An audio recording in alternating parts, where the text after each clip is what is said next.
बहुत प्यारा। लेकिन देखो हम तो चलो पैरोडी वगैरह भी कर लेते हैं, वहां तो असल वो क्या कार्टून शो चल रहा था, वो तो जेन्युइनली अपना ऐसे ही है, वो तो ऐसे ही हंसा रहे थे। मेरे ख्याल में बहुत ज्यादा मेहनत करने की जरूरत नहीं पड़ी, आधे से ज्यादा काम, बल्कि मेरे ख्याल में 80% काम तो खुद इंडियन मीडिया ने किया हमारा।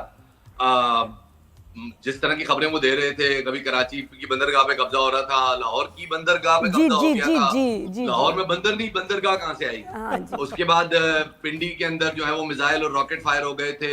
मुरीद के बेचारा ऐसी बिला वजह मशहूर हो गया। मुरीद के में हालांकि हम सिर्फ आज तक जो है वो चावल लेने के लिए रुकते थे जीटी रोड पे जाते हुए, मुरीद के मशहूर कर दिया उन्होंने, और बहुत सारे दीगर उन्होंने काम किए। तो हमें कोई बहुत ज्यादा मेहनत करने की जरूरत नहीं पड़ी। इंडियन मीडिया खुद एक बहुत बड़ा सर्कस बना हुआ था। मेरे ख्याल में कॉमेडी किया ना तो कॉमेडी की तौहीन होगी, लेकिन वो एक सर्कस था, उसमें बंदर उछल रहे थे, उसमें भालू नाच रहा था, उसमें शेर जो है वो आग के गोले में से छलांग मार रहा था। ये चीज आप कंपैरिजन कर सकते हैं, कॉमेडी उसको कहना मेरे ख्याल में कॉमेडी की तौहीन। बट वाकई वैसे ऑन अ सीरियस नोट कहते हैं कि सहाफत का जनाजा निकला है भारत में। सहाफत का जनाजा तो तब होगा कि जहां सहाफत होगी। मेरे ख्याल में वो वहां पे पहले दिन से सहाफत नहीं थी।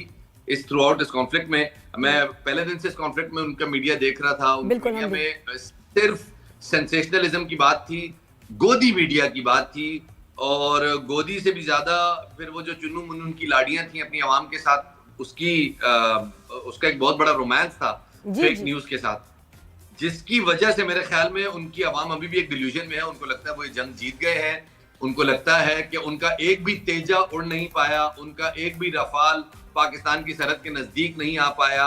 हमारे JF-17 वहां जाके उनकी एयर बेसिस को बॉम्ब करके वापस आ गए, वो उड़ भी नहीं पाए, उनकी कम्युनिकेशंस हैक हुई, उनकी मीटिंग्स की तस्वीरें हमने अपने पास चला दी, उनके जहाजों में हमने अपने गाने चला दिए, उनके जहाजों की आपसी कन्वर्सेशन हमने रिलीज कर दी। उसके बाद भी उनको लग रहा है कि वो जंग जीते हैं। तो उसके बाद भी वो सही कहा था, गुलिस्तान जौहर को कैप्चर तो किया हुआ है, लेकिन वो फुटबॉल गेम वालों ने। अच्छा, इस कॉन्फ्लिक्ट में एक और का नहीं बता रहे, लेकिन एक बहुत बड़ा जोकर जो है सामने आया, इनका मेजर रैंक ही लगाना इसके साथ रैंक की तौहीन है, लेकिन जो उसने इतना गंदा रोल प्ले किया है इस सारे उसमें, अर्नब वगैरह का तो स्टाइल फिर भी, गौरव आर्या, लेकिन नाम ही नहीं मनू उसका नाम लेना, इस काबिल भी नहीं कि इसका कोई नाम भी पूरा बोले, और पता याद भी नहीं किसी को।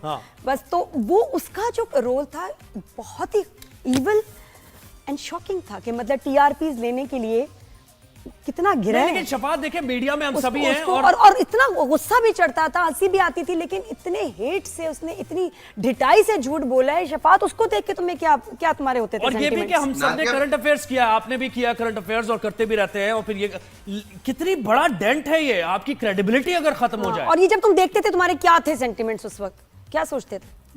नादिया, मेरे ख्याल में एक तरफ था पाकिस्तानी मीडिया का ग्रेस और पॉइस, और दूसरी तरफ था उनका बांदरिया उछल कूद।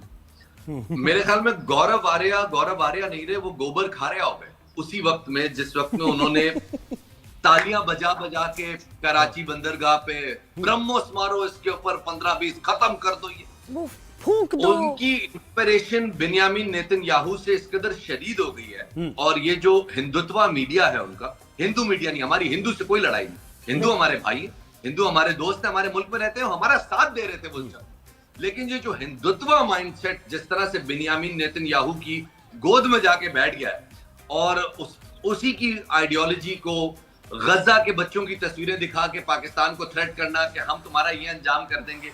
जब आप इतनी जलालत करेंगे तो फिर तकदीर के कुछ फैसले हैं और कुदरत की कुछ कवानीन है कि पानी बंद करने वाले का साथ तकदीर ने कभी नहीं दिया। बिल्कुल आपने थ्रेड ही किया, आपने कोई एक तड़ी दी, आपके पास तो कैपेसिटी नहीं है, लेकिन आपने सारी जिंदगी के लिए अब अपने आप को आइसोलेटेड कर दिया, तनहा कर दिया। बिल्कुल, पानी से कोई नहीं रोक सका। अच्छा, इस बात मुझे पाकिस्तान के अंदर भी जरा वो बताएं ना, वो क्या फील आपने किया, ऑब्जर्व किया? हम सब यंग जनरेशन, हमने जर्नलिज्म में और सारे, तो हम ये टू नेशन थियरी पे बड़ी बात होती थी, बहसें मुख्तलिफ होती थी कि भाई ये क्या है, प्यार मोहब्बत का अमन का पैगाम होना चाहिए, यूनिवर्सिटीज कॉलेजेस में आप भी जाते हैं, बात होती। लेकिन इसके बाद, इस एपिसोड के बाद आप समझ रहे हैं कि वो अब यंगस्टर्स ने ये सोचा है कि वाकई ठीक किया था हमारे एंसेस्टर्स ने जो कुछ उस वक्त हुआ था?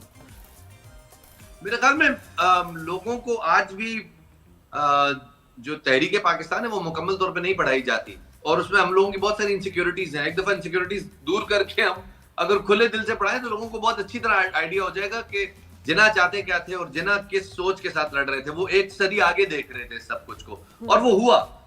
ये ताकत में तो अब आए हैं, लेकिन एक बहुत तवील अरसे तक इंडिया की डीप स्टेट यही लोग रहे हैं, यही माइंडसेट रहा है जो इस वक्त वहां हुकूमत में। और हमेशा कांग्रेस की हुकूमत इसी माइंडसेट को खुश करने के लिए पाकिस्तान के खिलाफ जो है वो जंग करती रही है।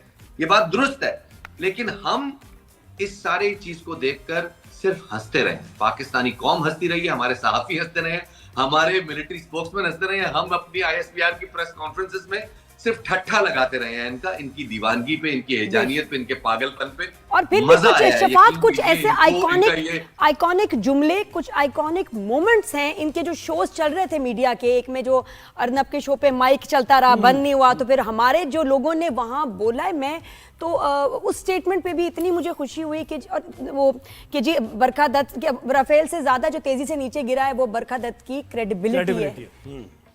और इतना जबरदस्त, हमारे भी स्पीकर्स आई थिंक बहुत अच्छा बोले। हमारे सारे लोग जो थे, उनको जो चुने गए हैं ना, वो लगता था कि वो भी मिसाइल मुंह में लेके बैठे हुए बारूद के साथ बोले और सही लगाए। आपके भी कुछ ऐसे मोमेंट्स थे, कुछ जुमले जो आपको दूसरों की वीडियोस में देख के शदीद मजा आया और दिल खुश हो गया, वो कौन से थे?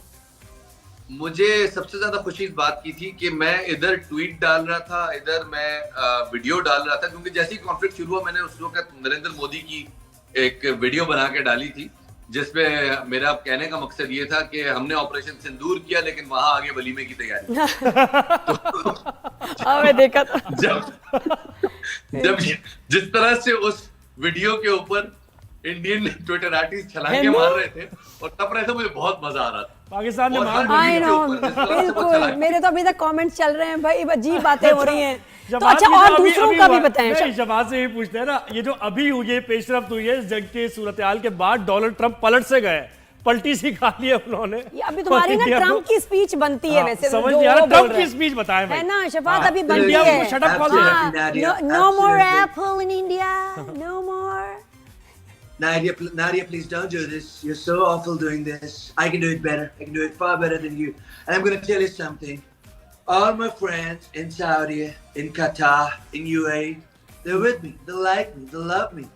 And I've just told Tim Cook to do not make any more Apple products over there. Because in India, if they're going to make your products, they're going to ask you for redeeming your cards. They would say, "Sir, please do not redeem that card. Sir, please do not redeem that." I don't want that. I don't like that. And I'm going to tell you something. Now, things are going to change. We're not going to invest in India. We're going to invest in so many other countries. And on the morning shows in which there are people like Nadia, people like Zuhaib, people like Thank you, Shafat. Trump sir. Thank you. We're going to invest in them. We're going to talk to them. We're going to make them our correspondents. They're so beautiful, so lovely. I've been watching them ever since I was a child. यार शबात, दोस्ती का फायदा उठाते हुए मोदी भी हो जाए, दोस्ती का फायदा उठाते हुए रिक्वेस्ट मोदी भी हो जाए।